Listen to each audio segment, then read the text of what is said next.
नमस्कार, मैं हूं लाल चंद्र सिंह। स्वागत है आपका डीडी न्यूज के इस खास शो 3 साल मोदी सरकार के अंतर्गत मंत्री जी डायरेक्ट। हमारे साथ सीधी बातचीत करने के लिए आज मौजूद हैं मानव संसाधन विकास मंत्री प्रकाश जावड़ेकर जी। बहुत बहुत स्वागत है आपका सर। बहुत अच्छा लगता है। डीडी न्यूज दिन ब दिन लोकप्रिय हो रहा है और बहुत अच्छे कार्यक्रम हो रहे हैं, लोगों को पसंद आ रहे हैं। बहुत बहुत शुक्रिया सर। हम और ज़्यादा इसमें सुधार करने की कोशिश लगातार कर रहे हैं। आपसे आपके मंत्रालय के बारे में तो ज़रूर हम बातचीत करेंगे, 3 साल की उपलब्धियां, चुनौतियां, सब चीज़ पर बात करेंगे।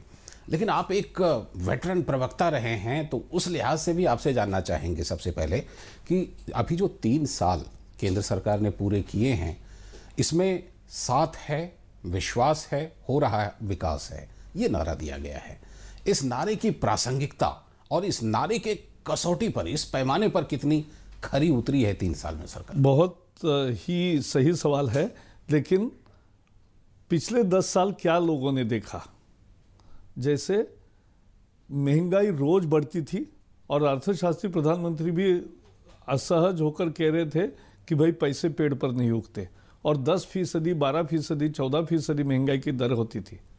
महंगाई अब खत्म, सभी वस्तुएं मिल भी रही है और 2-3% महंगाई का दर आ गया, तो ये बड़ी लोगों को राहत मिली। ये पहला फर्क लाया। दूसरा, आए दिन उस समय हम सुनते थे भ्रष्टाचार, घोटाला, यही अब वो खत्म हो गया। सत्ता के गलियारों से दलाल हद पार, और अब हर तरह का ट्रांसपेरेंसी लाई। क्या हुआ था? कोयला घोटाले का तो हमने ही उजागर किया था, तो हमें बहुत धाड़स करके जो लगा कि हमने कहा 1 लाख करोड़ का घोटाला है, लेकिन बाद में सीएजी ने कहा 1,86,000 करोड़ का है। और अब हम कोयले की नीलामी की तो 3,25,000 करोड़ रुपए आए हैं। ये इतना आसान नहीं है, यानी कितना बड़ा घोटाला था, एक भी पैसा नहीं आने वाला था। और इसका इस्तेमाल अब विकास कार्यों में और ये राज्यों को देने का मोदी जी ने ऐतिहासिक फैसला किया। ये बदलाव है, राज्यों को ज्यादा देना, राज्यों के विकास के लिए, वहां के आदिवासियों के विकास के लिए। और एक हमने निर्णय, जैसे ये स्पेक्ट्रम 2G का इतना बड़ा घोटाला हुआ, 1,76,000 का अंदाजा लगाया है सीएजी ने। कांग्रेस वालों ने उस समय या बाकी लोगों ने कहा कि ये क्या ज्यादा अतिरंजित फिगर है, लेकिन एग्जैक्टली 1,76,000 करोड़ मिले हमें 2 नीलामी में। तो ये कितना घोटाला था, ये साफ हो गया। तीसरी बात, अब नया घोटाले का 3 साल में एक भी आरोप, एलिगेशन नहीं लगा, विपक्षी दल भी नहीं लगा पाए। ये बड़ी उपलब्धि है। तो एक साफ सुथरी सरकार, एक प्रामाणिक सरकार, एक प्रामाणिक नेता के नेतृत्व में प्रामाणिक सरकार, यही तो बदलाव है, यही तो लोग चाहते थे। भ्रष्टाचार मुक्त सुशासन और लोगों की सहभागिता। तीसरा बदलाव, जनभागीदारी। पहले तो ब्रिटिशों के जमाने से यह था कि आपका कागज हम नहीं मानेंगे, कितना भी सच्चा होगा, जब तक सरकारी मुहर नहीं लगेगी, अटेस्टेशन नहीं होगा। लेकिन मोदी जी ने यही बदल दिया, कहा कि 125 करोड़ जनता पर मेरा विश्वास है, आप ही आपके हस्ताक्षर से जो कागज दोगे वो मंजूर होगा। ये जो स्व प्रमाण का जबरदस्त अधिकार दिया, ये एक प्रवृत्ति दर्शाता है कि हम जनता को विश्वास करते हैं, विश्वास है। और इसलिए साथ भी है। 1,25,00,000 लोगों ने गैस सब्सिडी छोड़ दी। कब ऐसा होता? कौन छोड़ता? छोड़ी। साथ भी है। और उसके साथ साथ प्रधानमंत्री की विश्वसनीयता ही हमारी सबसे बड़ी पूंजी है। देखो, लोगों ने 2014 में आशा के साथ मोदी जी को वोट दिया कि ये अच्छा करेंगे। अब 3 साल के बाद जो जगह जगह वोट मिल रहा है, वो विश्वास के साथ मिल रहा है, क्योंकि लोगों ने देखा 3 साल में हो रहा विकास है। तो साथ है, विश्वास है, हो रहा विकास है। और इसमें जनभागीदारी में कितना काम किया कि स्वच्छता अभियान लगभग जन आंदोलन बन गया। मन की बात अब हर घर की बात बन गई, दिल की बात बन गई। कोई अपना बुजुर्ग या अच्छा अपने कोई मित्र हमसे बात कर रहा है, ऐसा मोदी जी बात करते तो घर करोड़ों लोग सुनते हैं। तो ये जो बदलाव लाया, जनता से सीधा संवाद, जनता पर विश्वास। हमने वीआईपी कल्चर खत्म कर दी और प्रधानमंत्री ने कहा EPI not VIP, EPI every person important, हर व्यक्ति महत्वपूर्ण है। तो मुझे लगता है यही तो बदलाव है, यही तो जनता चाहती थी। और विकास में तो ये पहली सरकार है जो गांव गरीब का फोकस है। गांव गरीब, किसान, जवान, नौजवान, महिला, युवा और उसके साथ साथ दलित, शोषित, पीड़ित, वंचित, दिव्यांग, सभी वर्गों के लिए समर्पित सरकार। ये जो हुआ है, इससे गरीब को लाभ मिला है। राजीव गांधी कहते थे 100 रुपये में भेजता हूँ, 15 ही रुपये गरीब को पहुँचते हैं। अब मोदी जी 100 रुपये भेजते हैं, 100 के 100 गरीब के खाते में मिलते हैं। ये बदलाव हुआ और 50,000 करोड़ की चोरी खत्म हुई डीबीटी के कारण। जनधन, आधार, मोबाइल और डायरेक्ट बेनिफिट ट्रांसफर, इसके कारण 50,000 की करोड़, ये 1 लाख करोड़ बचेंगे हर साल। इतनी चोरी होती थी, पेंशन में चोरी, स्कॉलरशिप में चोरी, एलपीजी गैस के कनेक्शन में चोरी, हर चीज में, मिड डे मील में चोरी, बाकी रोजगार गारंटी योजना का वेतन देने में चोरी, हर चीज देते समय बीच वाला खाता था। अब खत्म हो गया। यही तो करना है बदलाव, और ये करके लाया। ये रहा कि सरकार ने कुल मिलाकर के क्या किया है। आपके मंत्रालय का भी, अब आते हैं आपके मंत्रालय पर। बिल्कुल, आपके मंत्रालय का बिल्कुल स्लोगन है, उद्देश्य है सबको शिक्षा, अच्छी शिक्षा। तो 3 साल में मंत्रालय की जो उपलब्धियां मोटे तौर पर अगर हम उनका एक लेखा जोखा लें, वो कौन कौन सी रही हैं जिसमें कि कुछ नया करने की कोशिश की गई है और वो दिखने लगा, उसका असर भी दिखने लगा? हमें सबसे बड़ी चिंता होती थी, और मोदी जी का शिक्षा में बहुत रुचि है, और इसलिए हमें सबसे चिंता का विषय था सरकारी स्कूलों की घटती गुणवत्ता। क्योंकि सर्वे के बाद सर्वे, सरकारी हो प्राइवेट हो, हर सर्वे में आ रहा था 7वीं का छात्र 5वीं का गणित नहीं कर सकता, 6ठी का छात्र 4थी का पाठ नहीं पढ़ सकता। तो ये जो स्थिति थी, ये बदलने का हमने चुनौती स्वीकार की, और इसलिए राइट टू एजुकेशन में सारा जोर बिल्डिंग कैसे हो, टीचर कितने हो, क्वालिफिकेशन क्या हो, उनकी तनख्वाह क्या हो, इनपुट पर जोर था। हमने अब लर्निंग आउटकम के जोर दिया है कि शिक्षा से प्राप्ति क्या हो, काबिलियत क्या पैदा होगी बच्चे में, यह सबसे महत्वपूर्ण है। तो इसलिए हमने लर्निंग आउटकम्स डिफाइन किए जो 10 साल में नहीं किए थे। तो पहली, दूसरी, तीसरी, चौथी, 5वीं और 6ठी, 7वीं, 8वीं में हर वर्ष में विज्ञान का क्या आना चाहिए, भाषा का क्या आना चाहिए, गणित का क्या आना चाहिए, इसको अब साफ लिखा है, इसके हैंडबुक टीचर्स को दिए हैं। ये सारे जब स्कूल शुरू होंगे तो पोस्टर्स लगेंगे दीवारों पर, सब गांव को जानकारी होगी। हर पेरेंट को भी पैम्पलेट दे रहे हैं अनेक राज्य कि आपका छात्र 5वीं में है तो उसका ये आना चाहिए। तो जवाबदेही बनेगी टीचर्स की भी, स्टूडेंट की भी, पेरेंट की भी, स्कूल की भी।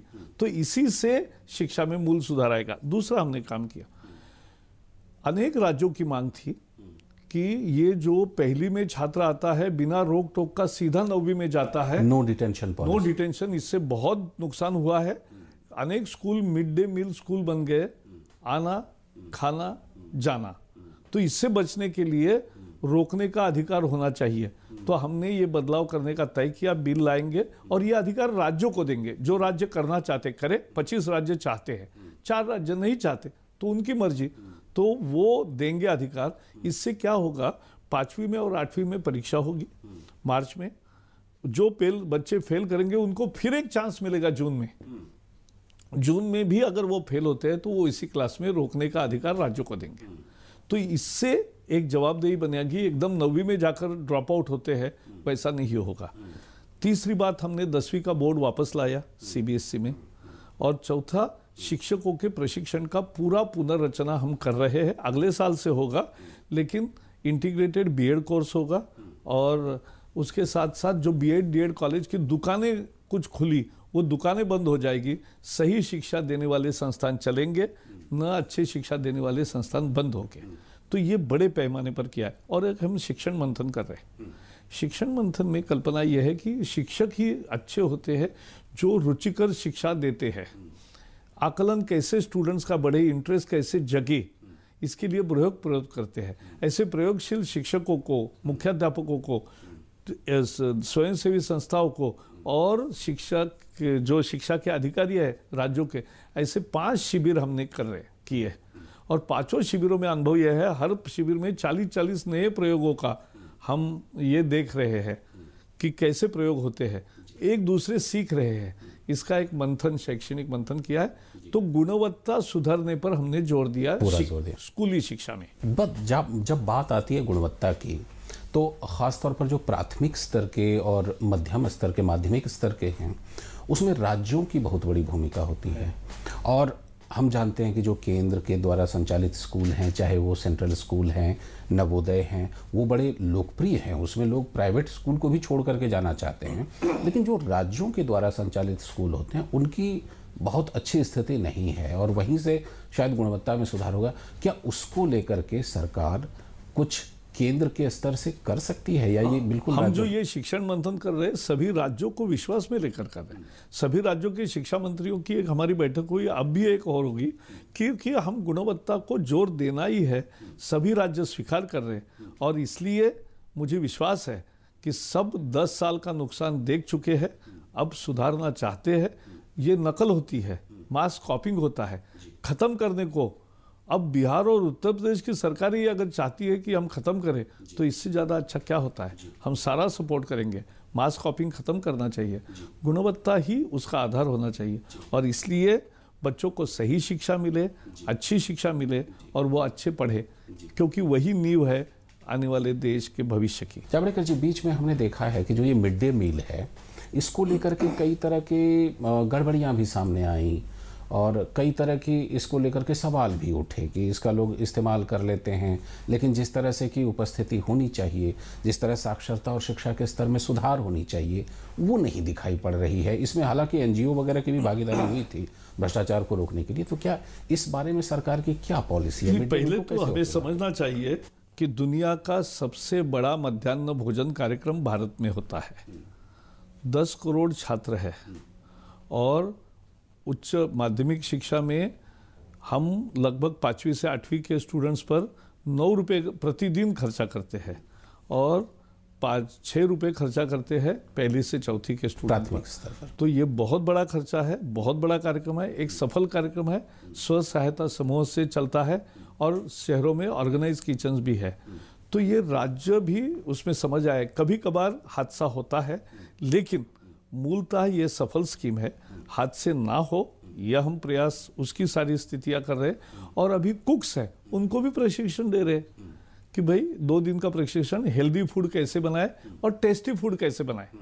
जो सामान मिल रहा है उसी में से अच्छा रुचिकर भोजन और आरोग्यपूर्ण भोजन ये हम देंगे। चलिए, प्राथमिक शिक्षा की हमने बात की, अभी वक्त है एक छोटे से ब्रेक का। ब्रेक के बाद हम जल्दी ही लौटेंगे और फिर मंत्री जी डायरेक्ट में प्रकाश जावड़ेकर जी से बातचीत जारी रहेगी। फिलहाल वक्त है एक छोटे से ब्रेक का।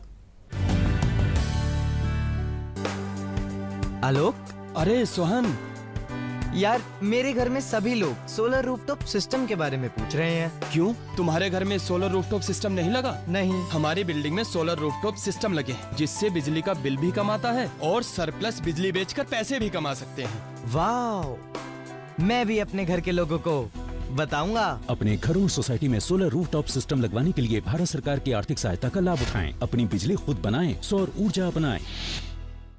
मिश्रा, शुक्ला जी का नया टीवी आ रहा है, तभी इतने चमक रहे हो है? दीवार पे लगाने वाला लाए है टीवी।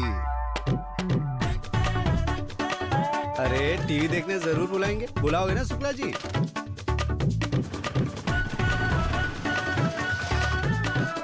ए छोटू रुक, ये शुक्ला जी का घर कौन सा है?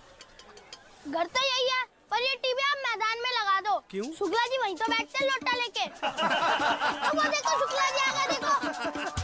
शुक्ला जी वहाँ जाते हैं तो यहाँ मुंह नहीं छिपाना पड़ता। तरक्की की निशानी सिर्फ टीवी नहीं है जानी, घर में शौचालय नहीं तो सामुदायिक शौचालय का इस्तेमाल करें। शौचालय की आदत पक्की, वही असली तरक्की। एक कदम स्वच्छता की ओर। झाड़ के पीछे, पेड़ के नीचे, तालाब के आजू, पटरी के बाजू, करते हो तुम पेट हल्का, ना शौचालय ना है नल का, फैल गई गंदगी बीमारी चारों ओर। अरे इसीलिए बॉस शट द डोर। मतलब? दरवाजा बंद करो, दरवाजा बंद, दरवाजा बंद तो बीमारी बंद। अरे खुले में जब शौच करोगे, खुल के रोग फैलाओगे, तो भाई बीमार पड़ोगे सब संग। तो क्या करें? दरवाजा बंद करो, दरवाजा बंद, दरवाजा बंद तो बीमारी बंद।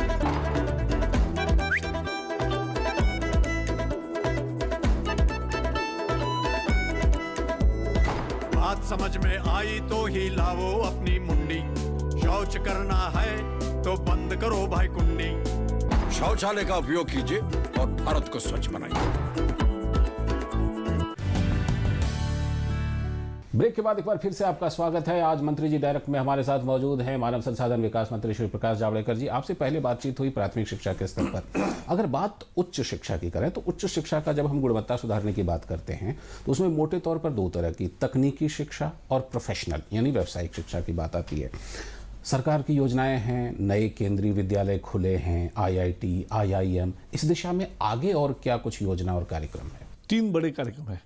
पहले तो उच्च शिक्षा का सारा जोर हमारा अनुसंधान और शोध इस पर होगा, रिसर्च एंड इनोवेशन, क्योंकि देश आगे बढ़ता है इनोवेशन से और इनोवेशन में भारत कमी है, उसको हमें सुधारना है, ये लक्ष्य है। अब इसको लिए हमने 10-12 कार्यक्रम शुरू किए हैं। पहले तो विश्व स्तर की कुछ यूनिवर्सिटियां तो चुनिंदा बने। भारत का पहले 200 में एक भी नाम नहीं है, ये बहुत गलत है। तो आने चाहिए 10, 12, 15 नाम, तो कैसे होंगे? तो उसको पूर्ण रूप से स्वायत्तता देकर गुणों के आधार पर अच्छे संस्थान सार्वजनिक 10 और निजी 10 इनको हम सिलेक्ट करने जा रहे हैं। आने वाले 2-3 महीने में ये प्रक्रिया पूरी होगी और फिर वो अगले साल से अपने कार्यक्रम शुरू करेंगे, जिसकी कल्पना ये है they will be called as national institute of eminence.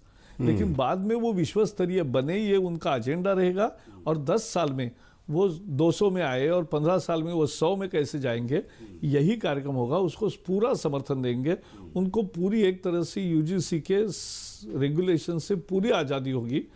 अच्छा करने के लिए कोई रोक टोक नहीं होगी और अच्छा करने के लिए प्रोत्साहन होगा। अच्छा, इसमें जो हम अच्छा करने के लिए गुणवत्ता सुधारने की कोशिश कर रहे हैं, तो क्या इसमें विदेशी विश्वविद्यालयों के साथ किसी तरह की कोई पार्टनरशिप? क्योंकि हाँ, वो भी है। पिछली सरकार में इस तरह की बात आई थी कि उनको यहाँ कैंपस खोलने की। आज भी कैंपस खोलने की अभी बात नहीं है, लेकिन अभी जो एक ट्रेनिंग अरेंजमेंट चल रही है उसके कोई रेगुलेशन नहीं है।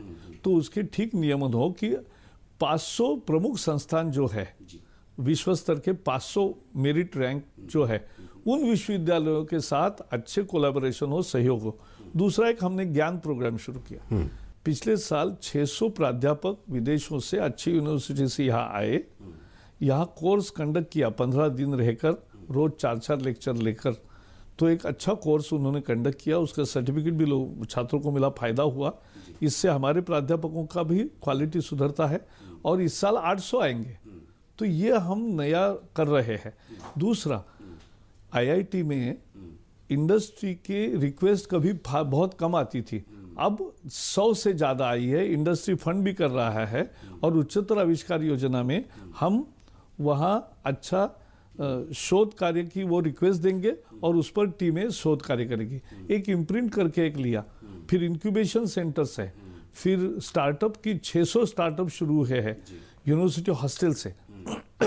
तो इस तरह से एक पूरा रिसर्च का माहौल, और हमारे अच्छे अच्छे संस्थान है, नेशनल केमिकल लैबोरेटरीज है, बाकी सब शोध संस्थान है, DRDO है, ये वहाँ के वैज्ञानिक यूनिवर्सिटी में आकर अब पढ़ा भी रहे। तो ये सब हम कर रहे हैं जिससे शिक्षा का, और हम स्मार्ट इंडिया हैकाथॉन जैसी प्रतिस्पर्धाएं भी आयोजित कर रहे हैं। तो सारा जोर है शोध और अनुसंधान को बल देना और वो कल्चर तैयार करना। तो इसके लिए जो भी और उपाय भी करने पड़ेंगे। हम ज़्यादा पैसे भी दे रहे हैं, हायर एजुकेशन फाइनेंस एजेंसी कर रहे, नेशनल डिजिटल लाइब्रेरी करी है, नेशनल एकेडमिक डिपॉजिटरी करी है, और उसके साथ साथ पैसा भी देंगे, अच्छे प्रयोगशाला भी होंगे, स्कॉलरशिप भी बढ़ेगी, और अच्छे गुणवान छात्र जो विदेश में जाकर शोध करते हैं और विदेश की कंपनियों में काम करते हैं, उसके बजाय वो देश में रहे, देश में शोध करे और देश में ही उनके पेटेंट का उपयोग हो, यह हमारी नीति है। आपने हेफा का जिक्र किया कि वो जो निवेश है उसको उच्च शिक्षा में आप आकर्षित करेंगे, उच्च शिक्षा में निवेश लाएंगे। प्राय आमतौर पर बात होती है कि जो भारत में शिक्षा का बजट है वो काफ़ी कम रहा है, अब काफ़ी हद तक बढ़ा है, लेकिन और आगे बढ़ाने की ज़रूरत है। इस बारे में जो केंद्र की NDA सरकार है उसकी क्या नीति है? वो बजट को, शिक्षा के बजट को कितना तक ले जाना चाहती है? मुझे ऐसा लगता है कि भारत ने बहुत अच्छा किया है अभी, क्योंकि 6% GDP का हो, ये सबकी मानसिकता थी। अभी 4.5% हो गया राज्य और केंद्र सरकार मिलकर। अगर निजी जो इन्वेस्टमेंट हुई है उच्च शिक्षा में और प्राइवेट शिक्षा में, वो अगर जोड़ेंगे तो ये लगभग 5% तक हो जाता है। तो ये कम नहीं है, लगभग पहुंचने अब पहुंच रहे हैं। पहुँच, और जीएसटी आने के बाद मुझे पूरा विश्वास है, जैसे वी आर एक नॉन टैक्स कंप्लायंट सोसाइटी से एक टैक्स कंप्लायंट सोसाइटी की तरफ जा रहे हैं, तो जैसे सब टैक्स आएगा तो सरकार की आय बढ़ेगी और सरकार को फिर शिक्षा और स्वास्थ्य के लिए पैसा ज़्यादा मिलेगा, तो वो भी पैसा ज़्यादा खर्चा होगा। तो मुझे पूरा विश्वास है कि आने वाले, और ये हायर एजुकेशन फाइनेंस एजेंसी है, तो डेट मार्केट से 2000 करोड़ बजट से आएंगे 2 साल में, 3 साल में, और 3 साल में हम उसके सहारे 20,000 करोड़ तैयार करेंगे। बाजार से 18,000 करोड़ लाएंगे और 20,000 करोड़ प्रयोगशालाओं की अपग्रेडेशन, विश्व स्तरीय प्रयोगशाला हो, ये है, और अच्छा इंफ्रास्ट्रक्चर जो है वो हो। तो मुझे लगता है 3-4 महीने में दिवाली तक ये प्रत्यक्ष कर्जे का आवंटन शुरू होगा और लोगों को मिलने लगेगा और उसका बहुत लाभ होगा। आपने रिसर्च की गुणवत्ता की बात की, यूजीसी ने इस बारे में नियम भी बनाए कि एक जो प्रोफेसर हैं वो अपने अंदर इतना से ज़्यादा स्कॉलर को नहीं ले सकते। इसको लेकर सीटें घटी तो विवाद भी सामने आ गया। नहीं, 800 यूनिवर्सिटी में यही नियमों का 50 साल पालन होता है।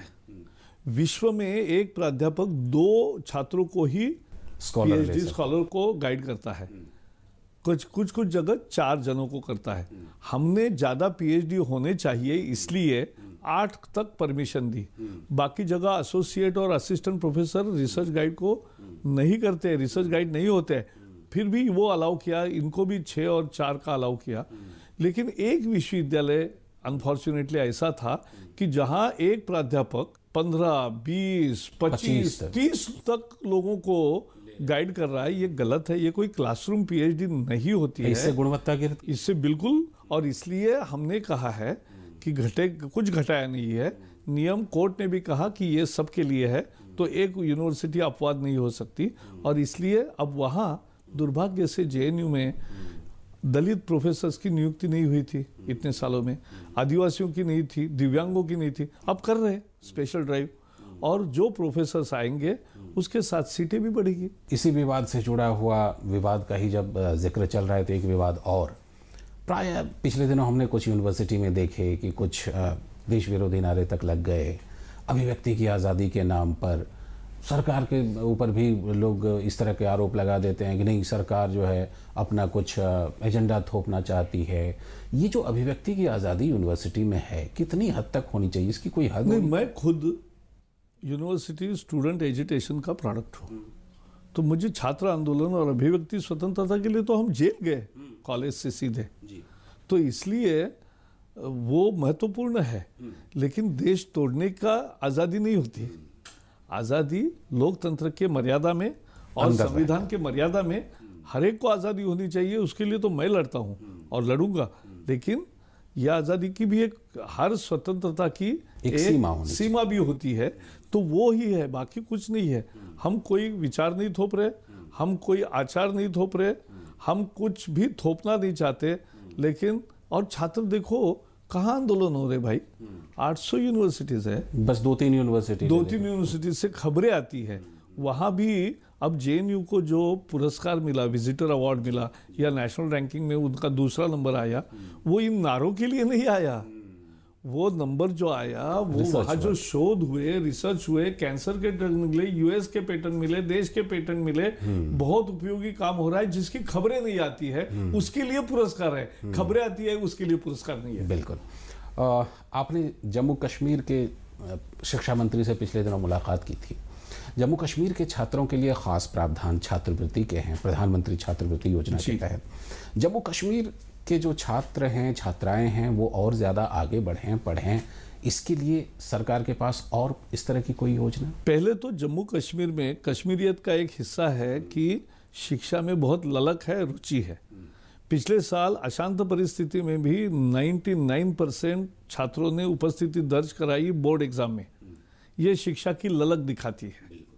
और अभी भी चाहे पुलिस की भर्ती हो, सेना की भर्ती हो या हमारे जेएन के स्कॉलरशिप के काउंसलिंग हो, वहाँ भीड़ ही भीड़ है। तो यही कश्मीर की असलियत है।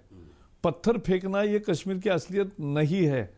चंद जिलों में जरूर ये उकसाने वाली कार्रवाइयाँ करते हैं और उसके कुछ लोकल स्टूडेंट्स उसके बली होते हैं, लेकिन ये कश्मीर नहीं है। कश्मीर बहुत अच्छा है और उनके छात्रों को इस साल हमने बहुत सार्थक रीति से वो चलाई। आने वाले इस वर्ष में तो 5,000 पूरे स्कॉलरशिप मेडिकल अच्छे प्रोफेशनल कोर्सेज और इंजीनियरिंग कोर्सेज में अच्छे कॉलेजेस में उनको ज़्यादा संख्या बढ़ाकर प्रवेश दे रहे हैं। कहा जाता है कि मनोबल एक बहुत बड़ी चीज़ होती है। अभी 12वीं की कक्षा में रक्षा गोपाल ने टॉप किया और आपने खुद फ़ोन करके उनको बताया कि बेटा तुम टॉप कर गई हो। ये इस तरह की जो पहल है जिसमें कि बच्चों का मनोबल और ज़्यादा आगे बढ़े, इसको लेकर के क्या कुछ इनोवेटिव कर मैं बहुत करने वाला हूँ। जैसे आपको बताता हूँ, जैसे मैंने 4 टॉपर को फ़ोन किया, अब मैं मेरे यहाँ कार्यक्रम कर रहा हूँ नेक्स्ट सप्ताह में कि जिन गरीब बच्चों ने गवर्नमेंट स्कूल में पढ़कर और घर में कोई कमाने वाला है नहीं है, ऐसे में जिन्होंने 90% मार्क पाए, उनका गुण गौरव ये कार्यक्रम हम कर रहे हैं। और ऐसे सभी छात्रों को हम एक दिन बुला रहे हैं जिनको 90 से ज़्यादा मार्क है और जो गरीबी से जूझ कर वहाँ मार्क पाए हैं, उनका विशेष गौरव होगा। और यही ऐसे बहुत सारे कार्यक्रम मैं छात्रों में जाता हूँ, आदिवासी, दलित, सभी स्कूलों में, जिला परिषद स्कूलों में, सब जगह जाता हूँ, छात्रों से संवाद करता हूँ, उनके साथ बैठकर मिड डे मील खाता हूँ। तो मैं छात्रों में वही मेरा लगता है कि सभी शिक्षक भी उसी मूड में आ जाए। ये एक हमारा आंदोलन है और मुझे लगता है इसी से देश आगे आने वाला है। इसी भाव को हम जगा रहे हैं। तकनीकी पहलू पर बात करते हैं। अभी आपने एक एंटी रैगिंग ऐप लॉन्च किया है और इसके साथ शिक्षा में तकनीक के इस्तेमाल को लेकर के हम प्रायः बात करते हैं कि ज़्यादा से अब वाईफाई, आपने कुछ यूनिवर्सिटीज़ में वाईफाई की सभी केंद्रीय विश्वविद्यालयों में जुलाई से वाईफाई होगा। तो तकनीकी स्तर पर और आगे क्या इस तरह की योजना है? ऐसा है, अभी ज़माना है डिजिटल क्लासरूम का और जगह जगह प्राइवेट स्कूलों में और सरकारी स्कूलों में भी अनेक जगह प्रयोग हो रहे हैं। हम भी विस्तार करेंगे तो बच्चों को दफ्तर का बोझ नहीं ले जाना पड़ेगा। एक प्रयोग इसी साल से शुरू कर रहे हैं कुछ स्कूलों में कि केवल एक टैब लेके जाएंगे और टैब से शिक्षा होगी, उसी में किताबें होंगी, उसी में नोटबुक होंगी, उसी में वो लिखेंगे और सारे नोट्स लेंगे, होमवर्क लेंगे। तो ये करेंगे।